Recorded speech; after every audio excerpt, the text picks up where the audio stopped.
Hello friend, welcome everyone. আমি রূপা নতুন একটা ভিডিওর সঙ্গে তোমাদের সকলকে আরও একবার অনেক ভালোবাসা জানাই। কেমন আছো বলো? আমিও খুব ভালো আছি। প্রত্যেকটা মেয়ের কিন্তু খুব সুন্দর সুন্দর স্বপ্ন থাকে, তাই না? বিয়ের আগে বলো কিংবা বিয়ের পরে, মেয়েদের স্বপ্ন দেখার কোনো শেষ নেই। আর সেই স্বপ্ন পূরণ করার পিছনেই আমরা বেশিরভাগ কিন্তু প্রত্যেকটা মানুষ ছুটতে থাকি।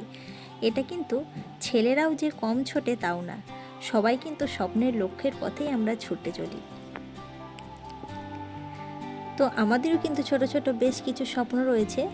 যখন বেবি হয় না তার আগে কিন্তু আমরা মারা অনেক কিছুই ভাবি যে আমাদের যদি একটা এইরকম ছোট একটা বেবি থাকে তাহলে আমরা মনের মতন করে মানুষ করব। তো আমাদের তো সেই টাইমটা, আমার বিশেষ করে সেই টাইমটা চলে এসছে, সেই মনের মতন করে ছেলেকে মানুষ করা, তৈরি করে গড়ে তোলা। এটাই মায়েদের বিশেষ করে প্রধানত কাজ বলতে পারো। আর এটা মাদের কর্তব্য, দায়িত্ব, সব কিছু পালন তো সেইভাবে করতেই হবে, বাচ্চাকে বড় করে তুলতে হবে। Hello everyone, good afternoon.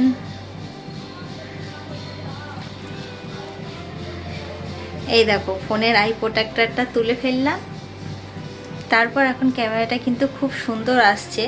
এর আগে সত্যিই কটা দিন যা ভাবে যদি আগে আমি এটা তুলে ফেলতাম, কিন্তু একটা কারণে তুলতে পারিনি। সেটা হচ্ছে যদি হাত ফসকে ফোনটা পড়ে যায় তাহলে ডিসপ্লের 12টা বেজে যাবে। অলরেডি ডিসপ্লের 12টা বেজে গেছে। অবশ্যই আমাকে আই প্রোটেক্টরটা আজকে লাগিয়ে ফেলতে হবে, না হলে আর আমার হাত থেকে কখন যে কোন জিনিসটা ধপ করে পড়ে যাবে তার কোনো ঠিক নেই। এখনই ফোনটা ধরে থাকতে থাকতে পড়েও যেতে পারে। দিনে যে কতবার আমার হাত ফসকে ফোন পড়ে যায়।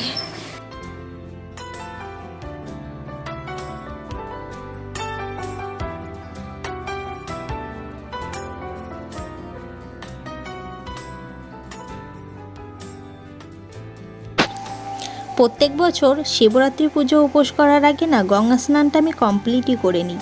তো এই বছর না ঠিক রীতিমতো সকাল সকাল মাথায় চলে এসছে যে হ্যাঁ, কাল তো শিবরাত্রি, তো আজ গঙ্গা স্নানটা কমপ্লিট করে রাখি, কারণ কাল আর যাব না। তো তার জন্য দেখো আমি সঙ্গে রয়েছে শাশুড়ি মা, একসঙ্গে বেরিয়ে পড়েছি। আর একটা জিনিস তোমাদের বলি, যেটা স্কিপ করে বেরিয়ে গেলে রাস্তা দিয়ে চলে এলাম, থাক ওটা অন্যদিন কোনো পরের ভিডিওতে তোমাদের সঙ্গে শেয়ার করব কিংবা বলবো, ঠিক আছে? আর প্রথম কথা তোমাদের বলি, গঙ্গা আমাদের বাড়ির থেকে খুব একটা দূরে নয়, বাড়ির কাছেই বলতে পারো। মিনিট 3 কিংবা 4 লাগবে হেঁটে যেতে, না 5 মিনিট মতো লেগে যেতে পারে। কত কিলোমিটার সেটা আমার আন্দাজ নেই, যদি আন্দাজ থাকতো তাহলে হয়তো তোমাদেরকে বলেই দিতাম। এতক্ষণ যেই রাস্তাটা দিয়ে এলাম সেই রাস্তাটা ছিল পাকা, কিন্তু যেটা গঙ্গার ধারের দিকে নামছি সেই রাস্তাটা ছিল মাটির। তো এখানে চলো বেশ সুন্দর সুন্দর কিছু গঙ্গার ধারের মুহূর্ত কিংবা দৃশ্য, ছবিগুলো তোমরা দেখতে থাকো। দেখো আমার মতো তোমাদেরও কিন্তু চোখ জুড়িয়ে যাবে। তো চলো দেখো, কিছুক্ষণ পর বলছি তোমাদের সঙ্গে কথা।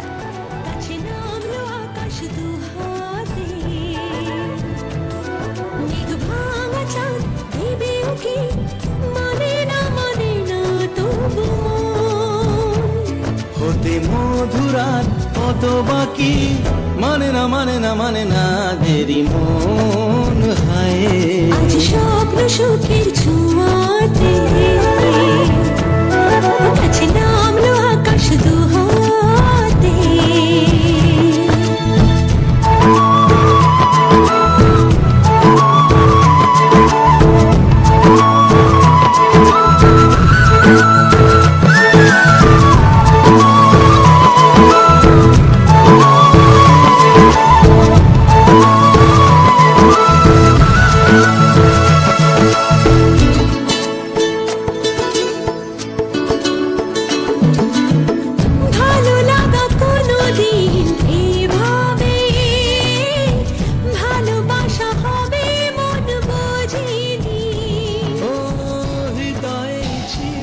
তারপর বলো, অল ফ্রেন্ডস মেম্বারকে বলছি, এতক্ষণ ধরে যে পিকগুলো দেখলে কেমন লাগলো তোমাদের? ভালো লেগেছে না? আমারও কিন্তু সত্যি চোখ জুড়িয়ে গেছে, সঙ্গে মনটাও জুড়িয়ে গেছে। তো দেখো অলরেডি তো গঙ্গার ধারে চলে এসেছি, আর গঙ্গার জলটা কিন্তু দেখতে খুব ভালো লাগছে, অসাধারণ লাগছে।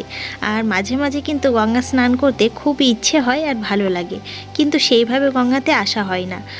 কারণ সেরকম কেউ আর নেইও যে বাড়ির কাছে যেহেতু গঙ্গা, তো মন চাইলে আসা যেতেই পারে, কিন্তু ওই যে আসা হয় না। তো স্নান কমপ্লিট তো হয়ে গেছে, আর রাস্তায় ছিল প্রচুর পরিমাণে বালি। তো এই বালি অতিক্রম করে এখন যেতে হবে আমাদের বাড়ি। তো চলো এখন বাড়ির দিকে রওনা দেব। তো স্নান তো কমপ্লিট হয়ে গেছে, আর একটু হলে আমিই পড়ে যেতাম, বিশ্বাস করো। ফোনের প্রতি ধ্যান ধারণার মনটা বেশিটা চলে গেছে, তার জন্য নিচের দিকে খেয়াল করছি না, শুধু খেয়াল করছি সামনের দিকে। তো তোমরা দেখতে পাচ্ছ, বলছিলাম না প্রচুর বালি, সত্যি এত বালি অতিক্রম করে যাওয়া মানেই ভীষণ ব্যাপার। তো বাড়িতে এসে ভালো করে হাত পা ধুয়ে নিতে হয়েছে, কারণ বুঝতেই পারছো শাড়ি পরে গিয়েছিলাম, তারপরে বালির রাস্তা দিয়ে হেঁটে আসতে হয়েছে বেশ কিছুটা। তো ওই জন্য হাতে একটু বালি, হাতে বলছি কেন, পায়ে কিছুটা বেশ বালি লেগে গেছে। তো তোমরা দেখতে পেলে ছাদে চালতা রোদে দিয়েছিলাম, সেটা তোমাদের সঙ্গে কিছুক্ষণ মুহূর্ত শেয়ার করলাম। আর এখানে করেছিলাম পরোটা। আজকের ভিডিওটা এখানেই এন্ড করছি। টাটা, ভালো থেকো সকলেই।